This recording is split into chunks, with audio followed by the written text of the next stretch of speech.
In Europe, it's impossible to find the eggs. There's no water anywhere, and people smoke everywhere. And you're gonna die of heat stroke because AC ain't a thing. At least it's what American tourists are saying.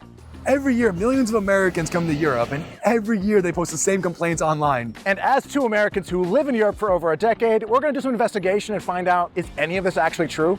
For the past few years, we've seen Americans making all these videos about how there's no water in Europe, how Europeans are always dehydrated, and how you can't even get water in a restaurant. So water is rare here? I don't know. All right, well, let's check out the restaurant thing first. Hallo. Hallo. Können wir so ein Getränk bestellen? 2 Pills? 2 Pilz und 2 Leitungswasser, bitte. Seems like she might actually... Looks like water might not be a problem. No questions. Water from the tap? Well, if they do bring a tap water, it's gonna be probably, if I have to guess, right? Tiny. Tiny little glass, like a shot, basically like a large shot glass. I would assume so. Ooh. Danke sehr. Small glass of water.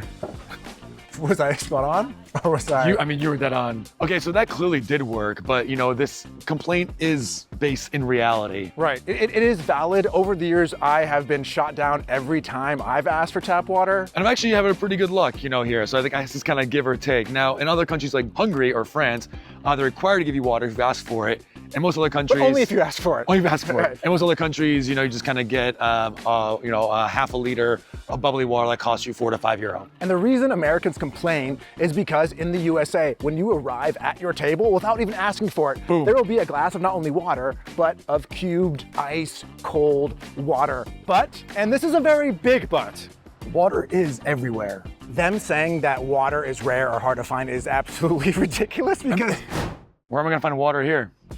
If it was, I think we'd all be we'd all be dead, yeah. And dehydrated. Water in Europe is perfectly safe to drink. Tap water is perfectly safe to drink. You have to ask for it. It's not gonna come to your table like it does in the States, but there is water. It exists. You may have to pay for it. We've also gone on backpacking trips and traveled all around Europe. Now, Alex, have you ever had trouble finding water on your travels? I've never had trouble finding water while I'm traveling around. I don't understand where it's coming from.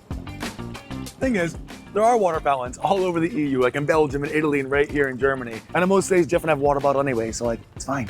So what is it about Americans where they need so much water? When you live in the United States, the small, like at 7-Eleven or something, is like a two liter big boy, True. right? It's too small. It's 7-Eleven's Big Gulp. Low. So maybe Americans are just used to like insane amounts of liquids. I don't really know. Trend with the big Stanley cups, so these cups are giant, everyone's drinking water. You're right. I don't think anyone actually needs that much liquid. You know what I mean? Especially when you're driving around everywhere. Right. You know? And it's also impossible to compare like how much do Europeans drink versus how much American drinks. But I think Europeans are staying pretty well hydrated, and maybe they just have more beer than Americans do, and maybe Americans should, jump on that bandwagon. Yeah, drink some more beer. Check this out. In 2024 in the EU, they made it required that all bottles have the cap attached. So there's that. It does piss a lot of people off because I think it goes into the nose, but just like turns to the side and there's no waste.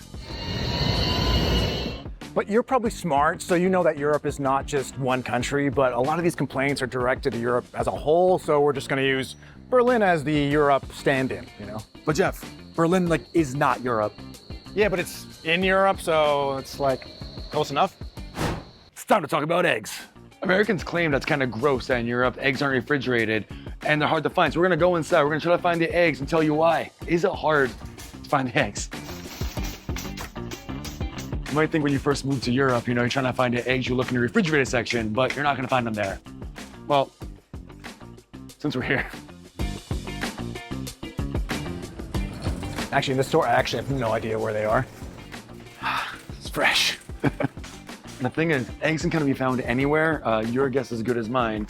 Because they're not refrigerated, they are kept at room temperature. And see, the reason for that is, in America, the eggs are always washed. And in Europe, it's actually illegal to wash the eggs because it's actually a protective layer on the egg that keeps it safe from things like salmonella and whatever. And that's why the eggs here can be stored at any temperature. Meanwhile, in the USA, you're only gonna find the eggs in the dairy section in the fridge, which does make it easy to find. Now, in most European countries, and especially Germany, hens, female chickens, they're vaccinated for salmonella, which also negates the purpose of washing the eggs before putting them for sale. European eggs do have a slightly shorter shelf life than American eggs. Enough of the science or whatever, we have the eggs. And the important thing is, no matter if we buy eggs in Europe or United States, they're gonna be safe. Okay, we have the eggs, but what about the cigarettes? What? So Americans come to Europe and they're literally hit with the wall of smoke. See, the thing is, in the United States, only 1 in 10 people are smokers. But then they come to Europe where 1 in 4 Europeans smoke, about 24%. And that rate in Germany is even a little bit higher. And despite smoking bans in most of the city, you might still go to a bar and just be covered in smoke. So now that we're outside, get some fresh air, let's talk about why you can smoke inside. Because in Germany, in Berlin actually, a woman sued the government and claimed, this is my bar. I actually was smoking it, which I think is fair enough. And now smoking is allowed in some bars. Totally negating the smoking ban, but like... Right, the bar has to be 75 square meters or smaller, can only be 1 room, and only have a certain amount of employees. Right. Is kind of, I think, how it works. If you have basically a tiny bar, you can smoke if you want to. Smoke to your delight. The ban in most public places is in effect, so you cannot smoke on public transit, you cannot smoke in a lot of public areas. Although in 2005, when I visited Germany, I was in a train car that had a smoking section, even though there was no wall between it and the non-smoking section, so basically it didn't matter where you sat, but that was in 2005, so that's gone. Germany's actually considered Europe's smoking paradise. And get away, France. And that's because the taxes on tobacco and cigarettes in Germany is one of the lowest in all of Europe. It's not like in the US where you go to New York and you're spending $15 on a pack of cigarettes. Why are we explaining this? Well, we're playing ping pong, and it's because if we didn't, it would be boring. So that means, yeah, you might go into a bar, or in extreme case, even a restaurant where people are just smoking cigarettes everywhere. What that means though is your clothes are going to stink. Every winter, I get super pissed off. Every time I go into a bar, I come out and now my hair, my clothes, my pants, everything stinks of cigarettes and basically one big ashtray. So one winter, what I did is I brought a garbage bag in my backpack, and I would take my jacket every time I went to a bar and I'd shove it into the garbage bag, seal it, so at least when I walked out, my jacket was smelling fresh, and I didn't have to wash it every day. So before you go into the restaurant or a bar, most likely a bar, check the sign. There'll be a little sign in front that says entrance 18 plus smoking bar. In Europe, even the buildings smoke. And we both think the reason that Americans get so pissed off when they encounter all the smoke when they come to Europe is just like we said, you barely see it when you're in the United States. You know, in most public places, and I mean outdoors, you're not allowed to smoke like within 50 feet of a line, like going to buy some tickets. You can't smoke within 50 feet of that. Some cities, you can't even smoke in your own car. I'm not joking. So you just don't see it. Right, and remember, Jeff, don't forget, we're from California or islands. Since the 90s, 2000s, there's smoking bans like everywhere. True, yeah, in California, like being able to smoke at a restaurant bar, that went away when I was like 6, 7 years old, you know what I mean? That's just gone. But apparently smoke is not the only thing you're gonna have to deal with when you come to Europe. The heat, lots of heat. Americans just can't stand the fact that there's no air conditioning here in Germany. Yeah, but maybe they're right. I searched my neighborhood for 30 minutes, and this is the only visible AC unit I could find.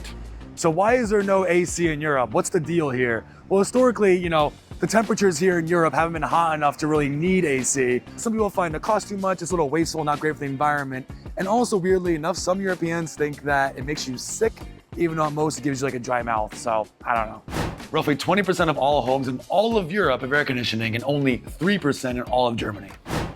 And it is getting hotter in Europe the past decade because of climate change and all that fun stuff. But let's say you wanted to install an AC unit. It's not that easy. You need a landlord's permission. In Germany, for example, like an AC unit can't be more than 35 decibels, so they can't be loud, but AC units, air conditioners are loud. The buildings in Europe, especially in Germany, you get these Altbau buildings that the walls are about this thick. So drilling is expensive, mounting is expensive.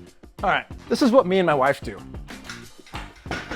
$15 fan from Obi, which is just a big box store, and it's way less expensive than running an AC unit all the time and keeps us plenty cool.